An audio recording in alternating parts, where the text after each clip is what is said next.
പിന്നെ എൻ്റെ ലൈഫിലുള്ള ഏറ്റവും വലിയൊരു രസകരമായ ഒരു കാര്യം നാടകത്തിലുണ്ടായിരുന്ന എന്നാന്ന് വെച്ചാൽ, ഞാൻ നാടക അഭിനയം നിർത്തി. അമ്മയ്ക്ക് ക്യാൻസർ ബാധിത ആയപ്പോൾ ഇനി മുന്നോട്ട് പോകാൻ പറ്റില്ല എന്നുള്ള ഒരു കാര്യം വന്നപ്പോൾ എനിക്ക് അമ്മയെ നോക്കണമായിരുന്നു. അപ്പോൾ അതുകൊണ്ട് അഭിനയം നിർത്തി. പിന്നെ എനിക്കൊരു ജീവിതം വേണമെന്ന് അമ്മ ആഗ്രഹിച്ചു, അമ്മയ്ക്ക് എന്തെങ്കിലും സംഭവിക്കുന്നതിന് മുമ്പ്. അപ്പോൾ അങ്ങനെ ഞാൻ അഭിനയം നിർത്തി 1 വർഷം വെറുതെ വീട്ടിലിരുന്നു കഴിഞ്ഞപ്പം എനിക്ക് പകരം വേറൊരു കുട്ടി അഭിനയിക്കാനും വന്നു സംഘമിത്രയിൽ. അങ്ങനെ അവാർഡിന് ഏറ്റവും ഈ നമ്മുടെ നാടക മത്സരത്തിൻ്റെ അവാർഡ് അത് മത്സരിക്കാൻ വേണ്ടിയിട്ട് വന്നപ്പം ആ കുട്ടി അഭിനയിച്ചത് എന്തോ ശരിയാവുന്നില്ലായിരുന്നിരിക്കണം. അങ്ങനെ സതീഷ് ഏട്ടൻ്റെ ഒരു കത്തുമായിട്ട് സെക്രട്ടറി ബാലൻ ചേട്ടൻ, അപ്പം ഞാനൊരു ഷോർട്ട് ഫിലിമിൽ അഭിനയിക്കുകയാണ് അത്താണി എന്ന് പറഞ്ഞ ആലുവ അത്താണി എന്ന് പറഞ്ഞ സ്ഥലത്ത്. അപ്പോൾ ഒരു കത്തായിട്ട് വരികയാണ്, സീമ മറ്റന്നാൾ കോതമംഗലം കലാ ഓഡിറ്റോറിയത്തിൽ വെച്ചിട്ട് ആശ്ചര്യ ചൂടാമണി വീണ്ടും മത്സരത്തിന് വരികയാണ്, സീമയ്ക്ക് പറ്റുമെങ്കിൽ സീമ വന്ന് അഭിനയിക്കണമെന്ന്. അപ്പോൾ ഈ 1 വർഷത്തെ ഗ്യാപ്പ് വന്നിട്ടുണ്ട്, പുതിയ ആർട്ടിസ്റ്റുകൾ വന്നിട്ടുണ്ട്. അപ്പം നമ്മളൊരു സിങ്കായിട്ട് പോയതിൽ നിന്നും മാറി പുതിയ ആർട്ടിസ്റ്റുകൾ വരുമ്പോൾ നമുക്ക് കുറച്ച് ബുദ്ധിമുട്ടുകൾ വരും. അപ്പം ഞാൻ പറഞ്ഞു, സതീഷ് ചേട്ടാ എനിക്ക് പറ്റില്ല. അപ്പോൾ പിന്നെ കുഞ്ഞുമോള് ചേച്ചി പിന്നെ വിളിക്കുന്നു. അപ്പോൾ എന്ത് വന്നാലും സീമ വന്ന്, കുഞ്ഞുമോള് ചേച്ചി എന്ന് വെച്ചാൽ സതീഷേൻ്റെ വൈഫാട്ടോ, അപ്പോൾ അങ്ങനെ വന്ന് അഭിനയിക്കണമെന്ന് പറയുന്നു. അങ്ങനെ 2 പേരുടെയും നിർബന്ധത്തിന് വഴങ്ങി 1 വർഷത്തിന് ശേഷം കോതമംഗലം കലാ ഓഡിറ്റോറിയത്തിൽ ഞാൻ ആശ്ചര്യ ചൂടാമണിയിൽ അഭിനയിക്കാൻ പോവുക. അപ്പോൾ അമ്മയ്ക്ക് തീരെ സുഖമില്ല. അപ്പോൾ അമ്മ വന്നിട്ടുണ്ട് കൂടെ. അമ്മ ഓഡിയൻസിൻ്റെ ഇടയിൽ ഇരിപ്പുണ്ട്. അപ്പം ഞാൻ നാടകം കഴിഞ്ഞിറങ്ങിയപ്പം അമ്മ വന്നിട്ട് കെട്ടിപ്പിടിച്ചിട്ട് പറഞ്ഞു, മോനെ ഈ വർഷത്തെ നല്ല നടിക്കുള്ള അവാർഡ് മോനാന്ന് പറഞ്ഞു. അപ്പോൾ ഞാൻ പറഞ്ഞു, അമ്മേ നമ്മൾ ഇത്രയും നാടകങ്ങൾ, ഇപ്പോൾ കന്യാകുമാരിയിലൊരു കടങ്കഥ 1375 സ്റ്റേജ് ചെയ്തു, ഭയങ്കരമായിട്ട് പെർഫോം ചെയ്യാനുള്ള നാടകമാണ്. അല്ല പ്രണവമന്ത്രം, അതൊക്കെ ഞാൻ ചരിത്ര പുസ്തകം, ഇനിയും ഒരു കഥ പറയാം, അതൊക്കെ എന്ന് പറഞ്ഞു കഴിഞ്ഞാൽ എനിക്ക് ഒരുപാട് പെർഫോമൻസിന് സ്കോപ്പുള്ള നാടകമാണ്.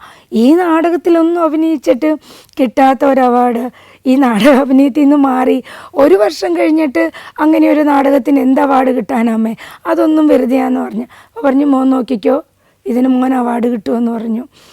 അപ്പോൾ അന്നിപ്പോൾ TV ഒന്നും ഇല്ലല്ലോ, നാടക അവാർഡ് റേഡിയോ ആണ്. അപ്പം നാടക അവാർഡ് പ്രഖ്യാപിക്കുമ്പം അമ്മ പറഞ്ഞതല്ലേ, ഇങ്ങനെ പോയിട്ട് കാതോർത്തിങ്ങനെ ഇരിക്കുകയാണ്, നല്ല നടിക്കുള്ള അവാർഡ് ആർക്കായിരിക്കുമെന്ന്. അപ്പം എൻ്റെ അമ്മയുടെ അനുഗ്രഹം പോലെ, എൻ്റെ അമ്മയുടെ പ്രാർത്ഥന പോലെ ആശ്ചര്യ ചൂടാമണിയിലെ വൃന്ദ എന്ന കഥാപാത്രത്തിന് എനിക്ക് ഏറ്റവും നല്ല നടിക്കുള്ള അവാർഡ് കിട്ടി. അപ്പോൾ അതെൻ്റെ ജീവിതത്തിലെ ഒരിക്കലും എന്താ പറയണ്ടേ, ഒരു മറക്കാൻ പറ്റാത്ത ഒരു നിമിഷമാണ്. കാരണം എനിക്ക് അങ്ങനെയൊരു അവാർഡ് കിട്ടിയെന്നുള്ളത്, പ്രതീക്ഷിച്ചതിനൊന്നും കിട്ടാതെ ഒട്ടും പ്രതീക്ഷിക്കാത്ത ഒരു പെർഫോമൻസിന് അവാർഡ് കിട്ടിയപ്പം അതെൻ്റെ ജീവിതത്തിലെ മറക്കാൻ പറ്റാത്തൊരു നിമിഷമാണ്. ഇതിൻ്റെ ഇടയിൽ എൻ്റെ അമ്മയ്ക്ക് ഞാൻ പറഞ്ഞു ക്യാൻസർ ബാധിച്ചു എന്ന് പറഞ്ഞു. അങ്ങനെ ക്യാൻസർ ബാധിച്ച് പച്ചാളം വടുതല കാട്ടുങ്കൽ ദേവി ക്ഷേത്രത്തിൻ്റെ സ്റ്റേജിൽ നിന്ന് അമ്മ ഇറങ്ങുകയാണ്. കാരണം ഇനി അമ്മയ്ക്ക് തിരിച്ച് നാടകത്തിൽ അഭിനയിക്കാൻ പറ്റുമോ എന്നൊന്നും അറിയില്ല. ഡോക്ടേഴ്സ് പറഞ്ഞത് തീർച്ചയായിട്ടും തിരിച്ചു വരാൻ പറ്റും എന്നാണ് പറഞ്ഞത്. അങ്ങനെ അവിടെ നിന്ന് ഇറങ്ങി പകരം സൗദാമിനി ചേച്ചി അമ്മയ്ക്ക് പകരം അഭിനയിക്കാൻ വന്നു.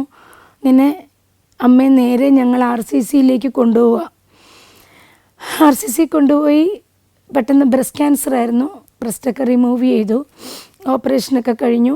അപ്പം ഞാൻ കണ്ടിന്യൂ ചെയ്യുന്നുണ്ട്, സംഘമിത്രയെ കണ്ടിന്യൂ ചെയ്യുന്നുണ്ട്. അങ്ങനെ ഓപ്പറേഷൻ കഴിഞ്ഞ് അമ്മയും കൊണ്ട് തിരുവനന്തപുരത്ത് നിന്ന് ഞാൻ വരിക.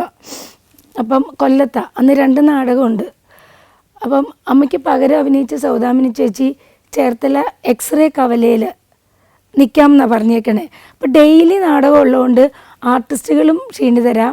സതീഷ് ചേട്ടനാണ് മുമ്പിലത്തെ സീറ്റിലിരിക്കുന്നത്, സതീഷ് ചേട്ടനും ക്ഷീണമാണ്. ഈ കയറിയവരാരും ഡ്രൈവറോട് പറഞ്ഞില്ല, സൗദാമിനി ചേച്ചി എക്സ്റേ കവലയുടെ അവിടെ നിൽക്കും, അവിടെ ഉണ്ടാവും ചേച്ചി എടുക്കണം എന്ന് ആരും പറഞ്ഞിട്ടില്ല. ഡ്രൈവർ വണ്ടി വിട്ടടിച്ച് കൊല്ലത്തിനും പോന്നു. ഞാൻ അമ്മയും കൊണ്ട് തലേ ദിവസത്തെ നാടകം കഴിഞ്ഞ് RCC പോയി അമ്മയും കൊണ്ട് അവിടുന്ന് ഡിസ്ചാർജ് ചെയ്ത് വൈകുന്നേരമാണല്ലോ കൊല്ലത്ത് നാടകം. അങ്ങനെ ഞാൻ അമ്മയും കൊണ്ട് കാറിന് കൊല്ലത്ത് വന്നു. കൊല്ലത്ത് വേളാങ്കണ്ണി പള്ളിയുണ്ട് ടൗണിൽ തന്നെ. ആ പള്ളിയുടെ വാതിക്കലാണ് എല്ലാ നാടക വണ്ടിയും വന്ന് നിരന്നിങ്ങനെ കിടക്കും. അതൊരു നല്ല കാഴ്ചയാട്ടോ. അപ്പോൾ അമ്മയും കൊണ്ടുവന്ന് ഞങ്ങളവിടെ നിന്നു. സംഘമിത്രയുടെ വണ്ടി വന്നു, ഡോറ് തുറന്നു നോക്കുമ്പം സൗദാമിനി ചേച്ചി ഇരിക്കുന്ന സീറ്റിൽ സൗദാമിനി ചേച്ചി ഇല്ല. അപ്പോൾ സതീശേട്ടൻ ഇങ്ങനെ ഇരിക്കുക, ഉറക്കവാ. അപ്പം ഞാൻ പെട്ടെന്ന് ഇങ്ങനെ തട്ടി വിളിച്ചിട്ട് സതീശേട്ടാ സൗദാമിനി ചേച്ചി എന്ത് ചെയ്യുമെന്ന് ചോദിച്ചു. സൗദാമിനിയോ എന്ന് ചോദിച്ചു. എല്ലാവരും ചാടി എഴുന്നേറ്റപ്പം ചേച്ചിയെ കൊണ്ടുവരാതെ വണ്ടി പോന്നു. അപ്പോൾ ഫോണിൻ്റെ കാലഘട്ടം ഒന്നുമല്ല, ചേച്ചിയെ കോണ്ടാക്ട് ചെയ്യാൻ ഒരു മാർഗവുമില്ല. ഇവിടുന്ന് ഒരു വണ്ടി പോയി ചേച്ചി എടുത്തുകൊണ്ട് വരാൻ സമയമില്ല. ചേച്ചിയോടൊരു വണ്ടിയെ കയറി ഇങ്ങോട്ട് വരാൻ പറയാനും ചേച്ചിയെ കോൾ ചെയ്യാനും പറ്റാത്ത അവസ്ഥ. അമ്മയുടെ ശരീരത്തൂടെ ട്യൂബൊക്കെ ഇട്ടിട്ടുണ്ട്. അമ്മയ്ക്ക് ക്ഷീണമുണ്ട്. അപ്പോൾ ഭയങ്കര ടെൻഷൻ. കടപ്പുറത്താണ് നാടകം, ക്യാൻസൽ ചെയ്ത് കഴിഞ്ഞാൽ ഭയങ്കര ഇഷ്യൂ ആണ്. അപ്പം അമ്മ പെട്ടെന്ന് വന്ന് സതീഷ് വിഷമിക്കണ്ട, ഞാൻ കയറാം. അപ്പോൾ എല്ലാവരും ചോദിച്ചു, ഞാനിങ്ങനെ അന്താളിച്ച് നിൽക്കുക, അമ്മ കയറാമെന്നോ? അമ്മ ഇങ്ങനെ കയറും.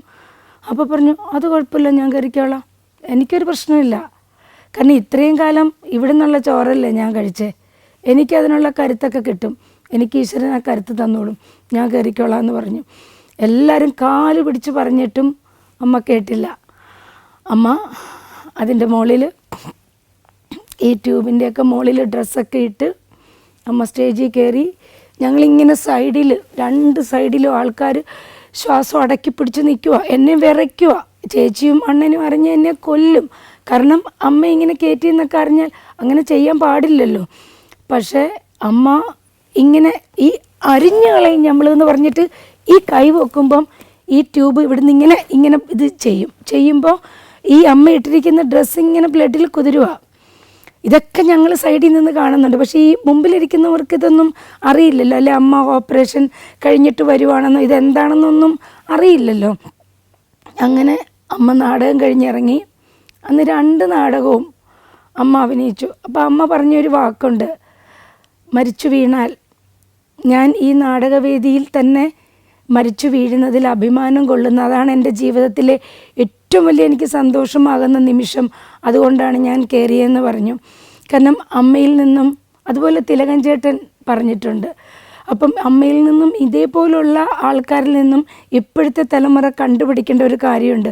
ഒരു മൂക്കിപ്പനി വന്നു കഴിഞ്ഞാൽ പറ്റുമെങ്കിൽ ഷൂട്ടിംഗ് എങ്ങനെ മുടക്കാം, അല്ലെങ്കിൽ നാടകം എങ്ങനെ മുടക്കാം എന്ന് റിസർച്ച് ചെയ്തുകൊണ്ടിരിക്കുന്ന ഈ കാലഘട്ടത്തിൽ ഇത്രയും വലിയ സംഭവം സംഭവിച്ചിട്ട് വന്നിട്ട് കൂളായിട്ട് നിന്നിട്ട് ആ 2 നാടകവും അഭിനയിച്ച് ആ സ്റ്റേജിൽ നിന്നിറങ്ങിയ എൻ്റെ അമ്മയെ, അല്ലെങ്കിൽ അമ്മ ഉണ്ട ചോറിന് നന്ദി കാണിക്കാൻ വേണ്ടി, അമ്മ അത്രയും കാലം അമ്മയുടെ ജീവിതം കൊണ്ടുപോയ ഒരു പ്രസ്ഥാനത്തിനോടുള്ള നന്ദി കാണിക്കാൻ വേണ്ടി അമ്മ ആ എടുത്ത എഫേർട്ട് നമുക്കൊരിക്കലും മറക്കാൻ പറ്റില്ല. അമ്മയുടെ അനുഭവം പറഞ്ഞതുപോലെ തന്നെ എൻ്റെ ജീവിതത്തിൽ എൻ്റെ അച്ഛനെക്കുറിച്ചുള്ള വലിയൊരു അനുഭവമുണ്ട്. അതായത് ഞാൻ സംഘമിത്രയിൽ വന്ന് കന്യാകുമാരിയിലൊരു കടങ്കഥ തുടങ്ങിയത് ആ വർഷം 86 ആ ഒരു കാലഘട്ടത്തിൽ അച്ഛന് മഞ്ഞപ്പിത്തം വന്നു. അപ്പോൾ മഞ്ഞപ്പിത്തം വന്നത് അറിഞ്ഞില്ല. അപ്പോൾ ഞങ്ങൾ ഈ മുണ്ടക്കയത്ത് നിന്ന് കടയൊക്കെ, ഈ കടയും അല്ലെങ്കിൽ ഒരു കുഞ്ഞു വീടും ഒക്കെ വിറ്റിട്ട് പോയാൽ എത്ര രൂപ നമ്മുടെ കയ്യിലുണ്ടാകും എന്നുള്ളത് ഊഹിക്കാവുന്നതേ ഉള്ളൂ. അപ്പം അവിടെയുള്ള ഒരു വ്യക്തിയെ പരിചയപ്പെട്ടു. അദ്ദേഹം പറഞ്ഞു, ഒരു കാര്യം ചെയ്യാൻ, നമുക്ക് 2 പേർക്കും കൂടി ഒരു കൂട്ടു ബിസിനസ് തുടങ്ങാമെന്ന് പറഞ്ഞിട്ട് ആ പൈസ കൊടുത്ത് ഒരു ചെറിയ ബിസിനസ് തുടങ്ങാൻ വേണ്ടിയിട്ട് അച്ഛൻ തയ്യാറെടുത്തു. പക്ഷെ അതിലൊക്കെ ഒരുപാട് ചതിവും കളിപ്പീരും വഞ്ചനയും ഒക്കെ ഉണ്ടായി. ആ പൈസ അങ്ങനെ തിരിച്ചു കിട്ടിയില്ല. അപ്പം ഈ ഒരു കാലഘട്ടത്തിൽ അച്ഛൻ ഈ പറഞ്ഞ പോലെ മഞ്ഞപ്പിത്തം വന്നു. മഞ്ഞപ്പിത്തം വന്ന് എറണാകുളം ലിസി ഹോസ്പിറ്റലിൽ അച്ഛനെ കൊണ്ടുപോയി കഴിഞ്ഞപ്പോഴത്തേക്കിനുമാണ് അറിയുന്നത് അത് കരളിനെയൊക്കെ ബാധിച്ചു എന്നുള്ളത് അറിയുന്നത്.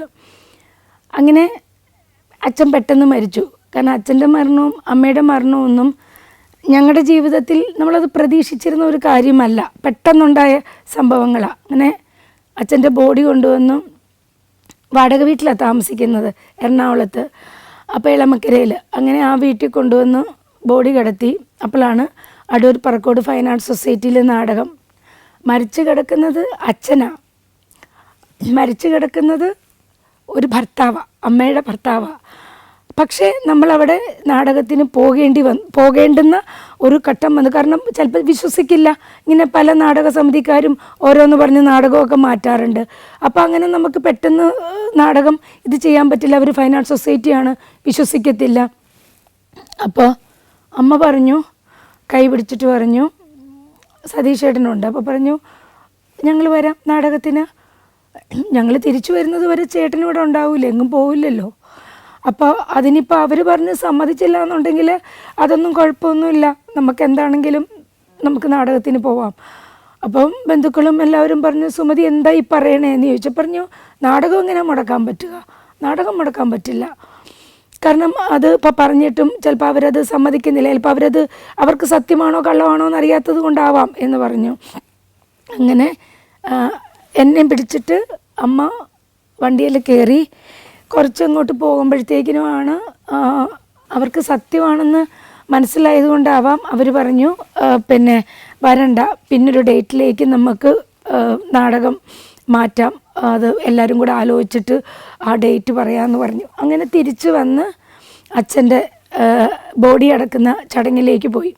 അപ്പോൾ ശരിക്കും പറഞ്ഞു കഴിഞ്ഞാൽ ജീവിതത്തിൽ ഇതൊക്കെ ഒരു കെട്ടുകഥയല്ല, ഇതൊക്കെ ജീവിതത്തിൽ നമ്മൾ അനുഭവിച്ച് മുന്നോട്ട് പോയ ഒരു കഥയാണ്. Saudi Arabia, United Arab Emirates, Kuwait. സഞ്ചാരം വോള്യം നമ്പർ 20. ഫുൾ HD-യിലുള്ള അപൂർവ ദൃശ്യയാത്രാ വിവരണ ശേഖരം ഉടൻ സ്വന്തമാക്കാൻ സഞ്ചാരം എന്ന് SMS ചെയ്യൂ. ഫോൺ 9995444222. നാടകം ഞാൻ നിർത്തി, അതിൻ്റെ ഇടയ്ക്ക് ഞാൻ സീരിയലിൽ അഭിനയിച്ചു തുടങ്ങി. അതിനു മുമ്പ്, നാടകത്തിലേക്ക് വരുന്നതിന് മുമ്പ് ചെറുതായിട്ട് 1-2 സിനിമകൾ ചെയ്തിരുന്നു കേട്ടോ. അത് 84-ലായിരുന്നു.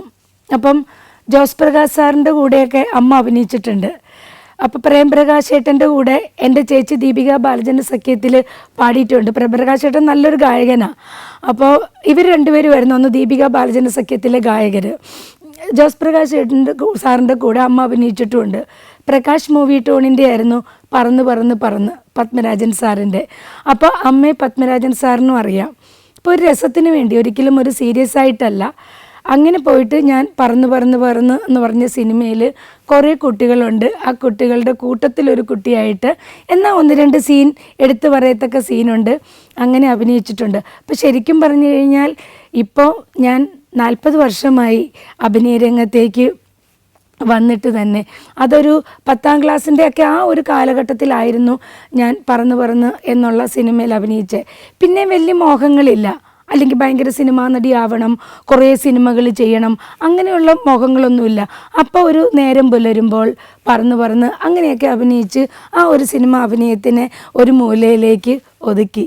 നാടകമാണെങ്കിൽ അമ്മയുടെ അസുഖത്തോടു കൂടിയും അമ്മയെ നോക്കാൻ എന്നുള്ള രീതിയിലും നാടക അഭിനയത്തോടും ഏകദേശം ഒരു ഫുഡ് സ്റ്റോപ്പ് ഇടുന്ന രീതിയിലേക്ക് പോയി. അതിൻ്റെ ഇടയ്ക്ക് കുറേ സീരിയൽ ചെയ്തു. ആദ്യത്തെ സീരിയൽ ചേർപ്പായി കഥകളാണ്. അഡ്വക്കേറ്റ് ഐ പാറമേൽ സാർ എഴുതി, CK തോമസ് സാറ് ദൂരദർശനിലെ ഉദ്യോഗസ്ഥനായിരുന്നു. സാറ് ഡയറക്റ്റ് ചെയ്ത ചേർപ്പായി കഥകളിലെ ചേർപ്പായിയുടെ ഭാര്യ കൊച്ചറോദ എന്ന് പറയുന്ന കുറച്ച് കോമഡിക്കൊക്കെ പ്രാധാന്യമുള്ള ആ കഥ, അതിലൂടെയാണ് സീരിയൽ രംഗത്തേക്ക് വരുന്നത്. സീരിയൽ രംഗത്തേക്ക് വരാനുള്ള ഒരു മെയിൻ ആൾ എന്നെ കൊണ്ടുവന്നതെന്ന് പറഞ്ഞാൽ നമ്മുടെ ദിവ്യ ഉണ്ണിയുടെ അച്ഛനാണ്, മരിച്ചുപോയി ഉണ്ണികൃഷ്ണൻ ചേട്ടൻ. അപ്പോൾ ഉണ്ണികൃഷ്ണൻ ചേട്ടനാണ് എന്നോടത്ത് വിളിച്ച് പറഞ്ഞത്. അപ്പോൾ എൻ്റെ ചേച്ചിയും ഉണ്ണികൃഷ്ണൻ ചേട്ടൻ്റെ വൈഫ് ഉമ്മ ടീച്ചറും വിദ്യാഭവനിലെ ടീച്ചേഴ്സായിരുന്നു. അപ്പോൾ അങ്ങനെ നമുക്ക് ഫാമിലി ആയിട്ട് അറിയാം. ഇങ്ങനെ കളമശ്ശേരിയിലുള്ള ഒരു വിശ്വംഭരൻ സാറുണ്ട്, സാറാണിത് പ്രൊഡ്യൂസ് ചെയ്യുന്നത്, സീമ ഒന്ന് പോയി കാണുമോയെന്ന് ചോദിച്ചു. അങ്ങനെ പോയി കണ്ടു, എന്നെ ഫിക്സ് ചെയ്തു. അവിടുന്ന് ഒരുപാട് സീരിയലുകളിൽ ഞാൻ അഭിനയിച്ചു, ഒരുപാട് സീരിയലുകളിൽ അഭിനയിച്ചു. അപ്പം ആ സീരിയലുകളിൽ അഭിനയിച്ചുകൊണ്ടിരിക്കെ തന്നെ എൻ്റെ ലൈഫിൽ ഒരാൾ കടന്നു വന്നു. അമ്മയ്ക്ക് ആഗ്രഹം വിവാഹം കഴിച്ച് സെറ്റിലാവണമെന്നായിരുന്നല്ലോ ആഗ്രഹം. അപ്പം കടന്നു വന്ന പ്രണയ വിവാഹമാണോ എന്ന് ചോദിച്ചാൽ പ്രണയ വിവാഹമല്ല. അറേഞ്ച്ഡ് മാരേജ് ആണോ എന്ന് ചോദിച്ചാൽ അറേഞ്ച്ഡ് മാരേജും അല്ല. ഒരു ആക്സിഡൻ്റലി നടന്ന ഒരു മാരേജാണ്. കാരണം പുള്ളിയുടെ ലൈഫിൽ പുള്ളിക്ക് കുറേ പ്രശ്നങ്ങളും കുറേ ദുഃഖങ്ങളും ഒരു ചതിവൊക്കെ ഒരു വഞ്ചനയൊക്കെ ഉണ്ടായി. അതൊക്കെ എനിക്ക് നന്നായിട്ട് അറിയാമായിരുന്നു. അപ്പോൾ ഒരു ചാരിറ്റി പ്രവർത്തനം പോലെ അങ്ങനെ ഒരു ലൈഫിലേക്ക് ഞാൻ പോയതാണ്. കാരണം ഒരുപാട് ദുഃഖം അനുഭവിച്ച് നിന്ന ഒരാളെ അല്ലെങ്കിൽ അയാളെ ലൈഫിലേക്ക് കൂട്ടിക്കൊണ്ട് വരാം, അല്ലെങ്കിൽ അങ്ങനെ ഒരു ജീവിതത്തിന് തുടക്കമിടാം. കാരണം അമ്മയുടെ പ്രശ്നവും ഇങ്ങനെ പോകുന്നു, അച്ഛനുമില്ല, ചേച്ചി സെറ്റിൽഡ്, ബ്രദർ സെറ്റിൽഡ്. അപ്പോൾ ലൈഫിൽ ഒറ്റപ്പെട്ടു പോകുമോ എന്നുള്ളൊരു രീതിയിലാണ് ഞാൻ ആ വിവാഹ ജീവിതത്തിലേക്ക് പോയത്. അതിലേക്ക് പോയി കഴിഞ്ഞാൽ അത് കുറേ കഥകൾ, കുറേ മണിക്കൂർ വേണം. അപ്പം ഞാനതുകൊണ്ട് അത്രയും ഡീപ്പായിട്ട് ആ കഥയിലേക്ക് പോകുന്നില്ല. ഏതൊരു പെൺകുട്ടിയും ആഗ്രഹിച്ചതുപോലെ തന്നെ വിവാഹം നടന്ന് കറക്റ്റ് അമ്മയുടെ കാൽക്കുലേഷനൊക്കെ കറക്റ്റായിരുന്നു എന്ന് തോന്നുന്നു. 1.5 മാസം ആകുമ്പോൾ 94 മെയ് 7 എൻ്റെ വിവാഹം കലൂർ AJ ഹാളിൽ വെച്ച് നടന്നത്. ജൂൺ 21 എൻ്റെ അമ്മ മരിക്കുകയാണ്. കറക്റ്റ് 1.5 മാസമായപ്പം എൻ്റെ അമ്മ മരിച്ചു. അപ്പം ആ ഒരു വിവാഹത്തിൽ നിന്നുള്ള 2 സന്തോഷങ്ങളുണ്ട്. ഒന്ന്, എൻ്റെ അമ്മയ്ക്ക് ഒരാളുടെ കൈകളിലേക്ക് ഞാൻ എത്തിപ്പെട്ടു, സുരക്ഷിതമായ ഒരു കരങ്ങളിലേക്ക് ഞാൻ എത്തിപ്പെട്ടു എന്നുള്ളൊരു സന്തോഷം. രണ്ടാമത്, എനിക്ക് ഒരു മകനുണ്ടായി എന്നുള്ള സന്തോഷം. അങ്ങനെ 2 സന്തോഷമാണ് ആ വിവാഹ ജീവിതത്തിൽ എനിക്കുണ്ടായത്. 2 ധ്രുവങ്ങളിൽപ്പെട്ട 2 വ്യക്തികൾ ഒന്നാകുമ്പോൾ ഉണ്ടാകുന്ന എല്ലാ പ്രശ്നങ്ങളും ഞങ്ങളുടെ ജീവിതത്തിലുണ്ടായി. ഒരുപാട് പ്രശ്നങ്ങളെ ഞാൻ ഫേസ് ചെയ്യേണ്ടി വന്നു, ഒരുപാട് പ്രശ്നങ്ങളെ തരണം ചെയ്യേണ്ടി വന്നു. അത് ഞാൻ അദ്ദേഹത്തെ ഒരിക്കലും അങ്ങനെ കുറ്റം പറയില്ല. അദ്ദേഹത്തിന് ചിലപ്പോൾ എന്നോട് പൊരുത്തപ്പെടാൻ പറ്റി കാണത്തില്ല, അല്ലെങ്കിൽ അദ്ദേഹത്തിൻ്റെ വിഷൻ വേറെ ആയിരുന്നിരിക്കണം. അപ്പം നമ്മൾ ഒരാളെ പൂർണ്ണമായിട്ടും അയാൾ അങ്ങനെ ആയതുകൊണ്ട് ഞാൻ ഇങ്ങനെ ആയി എന്ന് പറയുന്നതിൽ അർത്ഥമില്ല. ഞാനിങ്ങനെയായി, അദ്ദേഹം അങ്ങനെയായി. എന്താണെങ്കിലും അവിടെയും ഒരു ഡൈവോഴ്സിലേക്ക് എത്തുമ്പോൾ ഒരുപാട് പ്രശ്നങ്ങൾ ഞാൻ നേരിട്ടു എന്നുള്ളതാണ്. അപ്പം ആറ്റുനോറ്റ് ഒരു കുഞ്ഞുണ്ടായി. അവൻ ഹാർട്ടിന് പ്രോബ്ലമായിട്ടാണ് പിറന്നു വീണത്. 97 ഏപ്രിൽ 8 തിരുവല്ല പുഷ്പഗിരി ഹോസ്പിറ്റലിൽ ഡോക്ടർ ജോസിറ്റിയാണ് എന്നെ നോക്കിയത്. അങ്ങനെ എനിക്കൊരു പെൺകുട്ടിയെ വേണമെന്നായിരുന്നു കേട്ടോ ആഗ്രഹം. അങ്ങനെ ആർച്ച എന്നൊക്കെ പേരൊക്കെ ഫിക്സ് ചെയ്ത് വെച്ചിരിക്കുമായിരുന്നു. ഒരു പെൺകൊച്ചു പോരാ, 2 പെൺകുഞ്ഞുങ്ങൾ വേണം, അത് ഇരട്ട പെൺകുഞ്ഞുങ്ങളും വേണം. അങ്ങനെ ചില്ലറ ആഗ്രഹത്തിലൂടെയൊന്നും അല്ല ഞാൻ ആ സമയത്ത് കടന്നു പോയിക്കൊണ്ടിരുന്നത്. കാരണം പെൺകൊച്ചുങ്ങളിങ്ങനെ ഒരുക്കാനൊക്കെ എനിക്ക് ഭയങ്കര ഇഷ്ടമായിരുന്നു. അപ്പോൾ എൻ്റെ ഇഷ്ടം ഡോക്ടർ ജോസിറ്റയ്ക്ക് അറിയായിരുന്നു. അപ്പം എനിക്ക് ബോധം വന്നപ്പോൾ ഡോക്ടർ പറഞ്ഞു, സീമ, കുട്ടി ആണാണെന്ന് പറഞ്ഞു. അപ്പം ഞാൻ ചോദിച്ചു, ആണോ എന്ന് ചോദിച്ചു. എന്തൊരു കഷ്ടമാണ് എന്നിങ്ങനെ പറഞ്ഞത് എനിക്ക് ഇപ്പോഴും നല്ല ഓർമ്മയുണ്ട്. അപ്പം എന്നോട് പറഞ്ഞു, എന്തൊരു കഷ്ടമെന്നാ, ഒരിക്കലും അങ്ങനെ പറയരുത് എന്ന് പറഞ്ഞിട്ട് എന്നെ കുറച്ച് വഴക്കും പറഞ്ഞ് കുഞ്ഞിനെ എൻ്റെ കൈകളിലേക്ക് കൊണ്ടു തന്നു. ആ ഒരു നിമിഷം എൻ്റെ ജീവിതത്തിൽ എനിക്ക് ഒരിക്കലും മറക്കാൻ പറ്റില്ല. എൻ്റെ മോൻ എൻ്റെ നെഞ്ചോട് ചേർന്ന് കിടന്ന ആ ഒരു നിമിഷം. പക്ഷേ അവിടുന്ന് ഞാൻ പോകുന്നത് വലിയ ദുഃഖത്തിലേക്കാണ് ഞാൻ പോകാൻ പോകണമെന്നുള്ളത് എനിക്ക് മനസ്സിലായില്ല. കാരണം അവൻ ജന്മനാ ഹാർട്ടിന് പ്രോബ്ലം ഉള്ള കുട്ടിയായിട്ടാണ് ജനിച്ചത്. ബ്ലൂ ബേബി ആയിരുന്നു. പിന്നെ അവിടുന്ന് കുറേ പ്രശ്നങ്ങൾ ഫേസ് ചെയ്ത് പോയിക്കൊണ്ടിരിക്കുകയാണ്. കുഞ്ഞിന് തീരെ വയ്യ. അങ്ങനെ കുഞ്ഞിനെ ശ്രീചിത്രയിലേക്ക് ആംബുലൻസിൽ കൊണ്ടുപോകുന്നു. കുഞ്ഞിൻ്റെ അസുഖം എന്നതാണെന്ന് സ്ഥിരീകരിക്കപ്പെടുന്നു. അപ്പോൾ കുറച്ച് ഒരു 3-4 വയസ്സ് വരെ നമുക്ക് നോക്കാം. അപ്പം താനെ അതിന് ഒരു സൊല്യൂഷൻ ചിലപ്പോൾ ചില കുട്ടികളിൽ വരാറുണ്ടെന്ന് പറയുന്നു. മരുന്നുകളിലൂടെ മുന്നോട്ട് പോകുന്നു. 4.5 വയസ്സിൽ അമൃത ഹോസ്പിറ്റലിലാണ് അവൻ്റെ ഓപ്പൺ ഹാർട്ട് സർജറി ആയിരുന്നു. അങ്ങനെ ഓപ്പൺ ഹാർട്ട് സർജറി ചെയ്തത്. ഇപ്പോൾ എൻ്റെ മോന് കുഴപ്പമൊന്നുമില്ല കേട്ടോ. അപ്പോൾ ആ ഒരു കാലഘട്ടത്തിൽ ഈ 4-4.5 വയസ്സ് വരെ ഞാൻ എൻ്റെ കുഞ്ഞിനെയും കൊണ്ട് ഇനി അനുഭവിക്കാനൊന്നുമില്ല. കാരണം ഇവനെപ്പോഴും അസുഖമാണ്. അപ്പോൾ എനിക്ക് ഷൂട്ടിങ്ങിന് പോകണമെങ്കിൽ ഞാൻ കുഞ്ഞിനെയും കൊണ്ട് വേണം പോവാൻ. കുഞ്ഞിനെ ഇട്ടേച്ച് എനിക്ക് പോകാൻ പറ്റില്ല. എൻ്റെ അമ്മയെ പ്രസവിച്ച് 56 വരെ എൻ്റെ അമ്മയ്ക്ക് റെസ്റ്റ് കഷ്ടിച്ചേ കിട്ടിയിട്ടുള്ളൂ എന്ന് പറഞ്ഞ് സെയിം ലൈഫിൽ എനിക്കുണ്ടായി എന്നുള്ളതാണ്. എൻ്റെ മോനെ പ്രസവിച്ച് 56 തികയുന്നതിന് മുമ്പ് മധുമോഹൻ സാറ് മാനസി എന്ന സീരിയലിലേക്ക് വിളിക്കുക. അപ്പം ഞാൻ പറഞ്ഞു, ഇങ്ങനെ മധുവേട്ടാ ഞാനിങ്ങനെ പ്രസവിച്ച് കിടക്കുവാണ്, ഇത്രേ ദിവസമേ ആയിട്ടുള്ളൂ, അല്ല നിനക്ക് വന്ന് ജോയിൻ ചെയ്യാൻ പറ്റുമെങ്കിൽ നീ വാ, നമ്മൾ അതിനുള്ള എല്ലാ കാര്യങ്ങളും ഇവിടെ ക്രമീകരിക്കാമെന്ന് പറഞ്ഞു. അപ്പോൾ എൻ്റെ അമ്മയുടെ ലൈഫ് തമ്മിൽ ഒരുപാട് സിമിലാരിറ്റി ഉണ്ട് എല്ലാ കാര്യങ്ങളിലും. അപ്പോൾ അങ്ങനെ ഞാൻ, കാരണം അപ്പോഴേക്കും സാമ്പത്തികത്തിനൊക്കെ കുറേ പ്രോബ്ലംസൊക്കെ ലൈഫിൽ വന്നിരുന്നു. ഇങ്ങനെ കുഞ്ഞിനെയും കൊണ്ട്, ഈ സുഖമില്ലാത്ത കുഞ്ഞിനെയും കൊണ്ട് ഞാൻ ചെന്നൈക്ക് പോയി. അപ്പോൾ സഹായി ആയിട്ടൊരു കുട്ടിയും കൂടെ കൊണ്ടുപോയി. ലിഫ്റ്റൊന്നുമില്ല, ഒരു കെട്ടിടത്തിൻ്റെ 3ാമത്തെ നിലയിലാണ് റൂം. അപ്പോൾ കുഞ്ഞിനെയും കൊണ്ട് ഈ ലൈറ്റിൻ്റെയും ബഹളത്തിൻ്റെ ഇടയ്ക്ക്, സുഖമില്ലാത്ത കുട്ടിയും കൂടെ അല്ലേ, അപ്പോൾ ഈ ലൈറ്റിൻ്റെയും ബഹളത്തിൻ്റെ ഇടയ്ക്ക് പോകാനും പറ്റില്ല.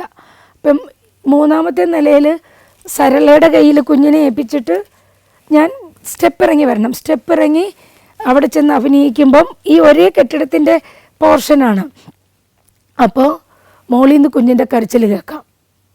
അപ്പോൾ ഇവിടുന്ന് ഓടി ഡെലിവറി കഴിഞ്ഞിട്ട് അധികം നാളായിട്ടുമില്ല, ഓടി അവിടെ ചെന്ന് കുഞ്ഞിനെ ആശ്വസിപ്പിച്ച് കുഞ്ഞിന് പാൽ കൊടുത്തിട്ട് തിരിച്ചിറങ്ങി വരും. പിന്നെ ഏറ്റവും വലിയ കഷ്ടം എന്നാന്ന് വെച്ചാൽ യൂറോപ്യൻ ക്ലോസറ്റ് അല്ല അന്നവിടെ ബാത്റൂമിലുള്ളത്. എനിക്കാണെങ്കിൽ നോർമൽ ഡെലിവറി അല്ലായിരുന്നു, സിസേറിയനുമായിരുന്നു.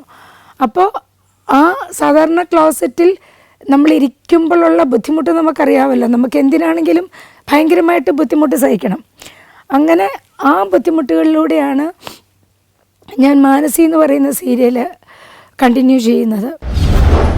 ഏകദേശം ആ കുഞ്ഞിലെ മുതൽ മറ്റുള്ളവരെ സഹായിച്ച യാത്രകൾ തുടർന്നുകൊണ്ടിരുന്ന് ശരണ്യ എന്ന് പറയുന്ന, നിങ്ങൾക്കെല്ലാവർക്കും അറിയാം, അതീവ സുന്ദരിയായ സീരിയലിലും സിനിമകളിലുമൊക്കെ അഭിനയിച്ചിട്ടുള്ള ശരണ്യയുടെ ബ്രെയിൻ ട്യൂമർ എന്ന ഒരു അസുഖത്തെ തുടർന്നാണ് ഞാൻ ഇങ്ങനെ എന്തൊക്കെയോ ഇവിടെ ചെയ്യുന്നുണ്ട് എന്നുള്ള ഒരു കഥയിലേക്ക്, അല്ലെ ഒരു കാര്യത്തിലേക്ക്, അല്ലെ ഒരു അറിവിലേക്ക് നമ്മുടെ സമൂഹത്തിൽ കുറച്ച് പേർക്കെങ്കിലും മനസ്സിലായത്.